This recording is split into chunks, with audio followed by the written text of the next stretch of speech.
Friends, स्वागत है आपका अपने चैनल होली क्लासेस में। और आज हम करने वाले हैं number system.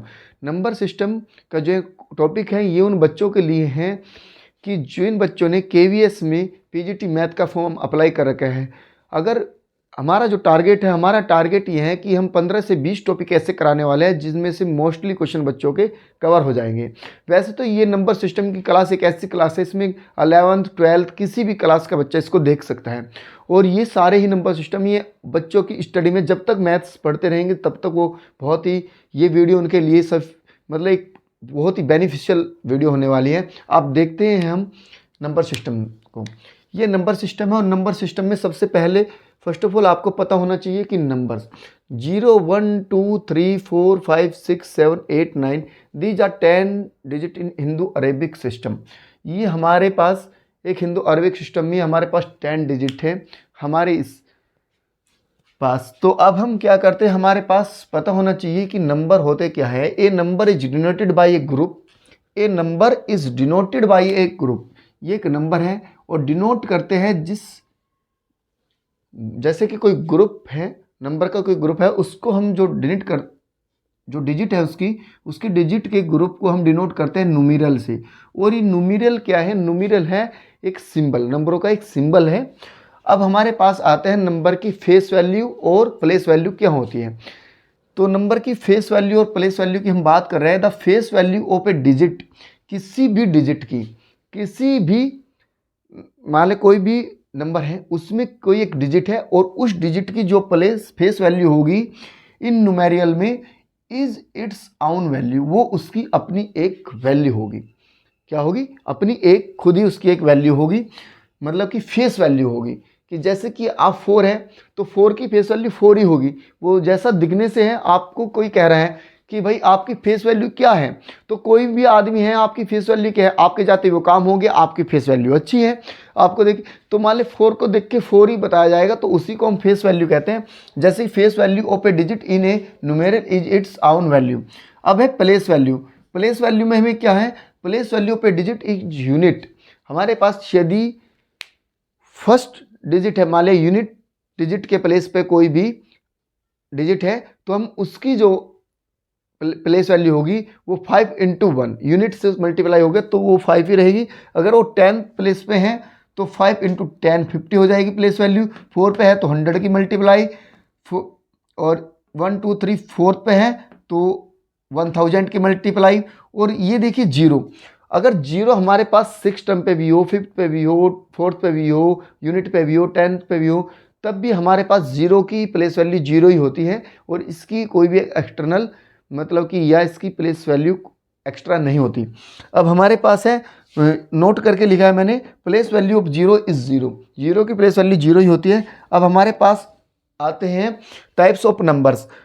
What is a types of number? Types of number को हम देखते हैं और उन्हें आइडेंटिफाई करते हैं कि हमारे पास नंबर्स कितने प्रकार के हैं, कि हमारे पास टाइप्स ऑफ नंबर है कितने।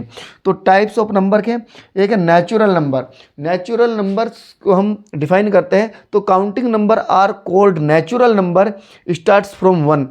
जो भी काउंटिंग नंबर के जो भी नंबर 1 से स्टार्ट होते हैं उन्हें हम नेचुरल नंबर कहते हैं। क्योंकि पहले जब नेचुरल नंबर थे तो 0 को आर्यभट्ट ने बाद में डिस्कवर किया था और बाद में ही हमारे पास 0 जब डिस्कवर हुआ तो उससे पहले हमारे पास 9 नेचुरल नंबर थे, जो 1 2 3 4 5 6 8 9 तक है हमारे पास।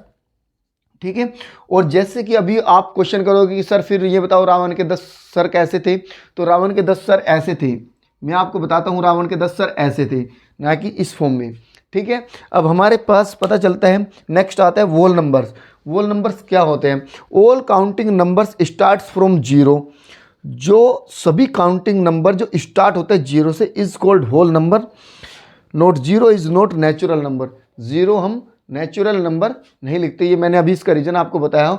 तो होल नंबर भी होते हैं जो all counting number starts from 0। Integers, integers में है जैसे कि 0 भी आ जाएगी, नेगेटिव नंबर्स भी आ जाएंगे, पॉजिटिव। इन सभी नंबरों को कंबाइन करके मतलब जी जो ऑल काउंटिंग नंबर्स जिसमें 0 है, नेगेटिव है, पॉजिटिव है, इन सब में हमारे पास जब भी आ जाएंगे तो इन्हें हम इंटीजर्स बोलेंगे। -4 -3 -2 -1 0 1 2 3 4 इस टाइप के सभी नंबरों को हम इंटीजर्स कहेंगे। इसमें दो चीज़ें होती हैं, set of integer, set of positive integer, set of negative integers.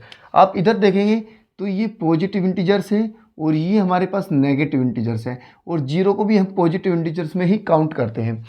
और नेक्स्ट आते हैं इवन नंबर्स। एक counting number divisible by 2 is called even numbers, is called evens number. जो नंबर 2 से डिवाइड हो जाते हैं उन्हें हम इवन नंबर कहते हैं। जो नंबर 2 से डिवाइड हो जाते हैं, चाहे वो 10,000 हो, 5,000 हो, या हमारे पास 10,432 हो, मतलब कोई भी ऐसा नंबर हो, कुछ भी हो सकता है जिसके लास्ट में इवन डिजिट हो, तो वो हमारे पास 2 से जो भी नंबर डिविजिबल होंगे वो हमारे पास इवन नंबर होंगे। एग्जाम्पल के लिए मैंने 0 2 4 6 8 लिखा है। और नंबर्स किन्हें कहते हैं? A counting numbers not divisible by 2। जो हमारे पास नंबर 2 से डिवाइड नहीं होते उन्हें हम ओड नंबर्स कहते हैं। एग्जाम्पल के तौर पे मैंने यहाँ पे लिखा है 1 3 5 7 9, ठीक है। और नेक्स्ट हमारे पास है प्राइम नंबर्स। प्राइम नंबर्स वे नंबर होते हैं हमारे पास, A counting number is called a prime number if it has exactly two factors, itself और 1। हमारे पास जिसके भी 2 फैक्टर हो गए, या तो वो खुद से ही कटेगा या सिर्फ वो 1 से, या तो वो डिवाइड होगा itself मतलब खुद से डिवाइड होगा, या फिर वो 1 से डिवाइड होगा, उसे हम प्राइम नंबर कहते हैं। अब एग्जाम्पल के तौर पे भी मैंने यहाँ लिखा है 2 3 5 7 11। नेक्स्ट हमारे पास कंपोजिट नंबर है, the natural number which is not prime. हमारे पास जो भी प्राइम को छोड़कर they can be divided by more than 2 factors are called composite numbers. हमारे पास जो भी नेचुरल नंबर हैं उन्हें हम क्या करते हैं, नेचुरल नंबर में से प्राइम नंबर को छोड़कर जो भी हमारे पास जिसके more than 2 factors, it is called a composite number. Example के तौर पे मैंने लिखा है 4 6 8 dot dot coprime numbers, 2 natural numbers a and b. हमारे पास 2 नेचुरल नंबर है ए एंड बी और set to be coprime if there HCF 1। हमारे पास मतलब कि हाईएस्ट कॉमन फैक्टर HCF उनका क्या हो, 1 है। यदि किन्हीं भी 2 नंबर ए बी जो वह नेचुरल नंबर है उनका HCF 1 है तो हमारे पास क्या होंगे, को प्राइम नंबर होंगे, को प्राइम नंबर्स। अब को प्राइम नंबर्स में एग्जांपल मैंने लिखे हैं, जैसे पेयर 2 3। अब ये 2 3 देखो, 2 और 3 1 से करते हैं और ये हमारे पास इनका HCF कितना है, 1 है, तो ये हमारे पास क्या है, को प्राइम नंबर है। Next which P upon Q not equal to 0, P and Q should be integers. Example 1/2 2/3। हमारे पास जो P अपॉन Q की फॉर्म में होते हैं, जैसे कि आप मान लीजिए कोई भी हमारे पास फ्रैक्शन फॉर्म में होते हैं तो उसी हम रैशनल नंबर कहते हैं, लेकिन हमारे पास जो Q है ना वो Q नॉट इक्वल टू 0 होना चाहिए। डिनोमिनेटर में हमारे पास 0 नहीं आना चाहिए, 0 आते ही हमारे पास से नॉट डिफाइन बन जाएगा। तो P and Q should be integers, ये हमारे पास कोई ना कोई इंटीजर्स होने चाहिए और पॉजिटिव या नेगेटिव इंटीजर्स होने चाहिए। हमारे पास पॉजिटिव या नेगेटिव इंटीजर्स होने चाहिए, मतलब 0 नहीं होना चाहिए। Q not equal to 0, P and Q should be integers. Example 1/2 2/3। तो हमारे पास यहाँ Q 0 नहीं होना चाहिए। अब आता है इरेशनल नंबर। इरेशनल नंबर में a number that can not be express as ratio between 2 integers is not imaginary. हमारे पास ए नंबर जो है वो एक्सप्रेस नहीं होना चाहिए imaginary, integers is not imaginary. हमारे पास ये इमेजनरी फॉर्म में नहीं होना चाहिए। और एग्जाम्पल √2 1/√2 √3 √4 ये सब हमारे पास इरेशनल नंबर हैं। Irrational number always greater than 0। हमारे पास जो इरेशनल नंबर है वो हमारे पास ग्रेटर देन 0 होते हैं। x greater than 0, x greater than 0। यदि x 0 से बड़ा है तो √x भी 0 से बड़ा ही होगा। और हमारे पास root minus x not irrational number. हमारे पास यदि रूट के अंदर माइनस का x होता है तो वो हमारे पास क्या है, इरेशनल नंबर नहीं होता, क्योंकि मैंने अभी बताया आपको irrational number always greater than 0। और हमारे पास ये भी है कि कैन नॉट बी एक्सप्रेस, हमारे पास यहाँ पे -1 नहीं आएगा क्योंकि इमेजनरी मैंने पहले कहा नॉट इमेजनरी। तो -1 आते ही -1 आयटा वाली फॉर्म में कन्वर्ट कर लेंगे हम इसे यहाँ से। तो हमारे पास ये क्या होगा, minus not irrational number, minus आने से हमारे पास ये इरेशनल नंबर नहीं होगा। आई होप कि आपको ये नंबर समझ आए होंगे। नंबर के पे डिपेंड क्वेश्चंस, मतलब जो इनके बेस पर क्वेश्चन होंगे। और इसके आगे डिविजिबिलिटी रूल हम नेक्स्ट वीडियो में करते हैं। आप इस वीडियो से अच्छे से बेसिक्स को समझ लेना।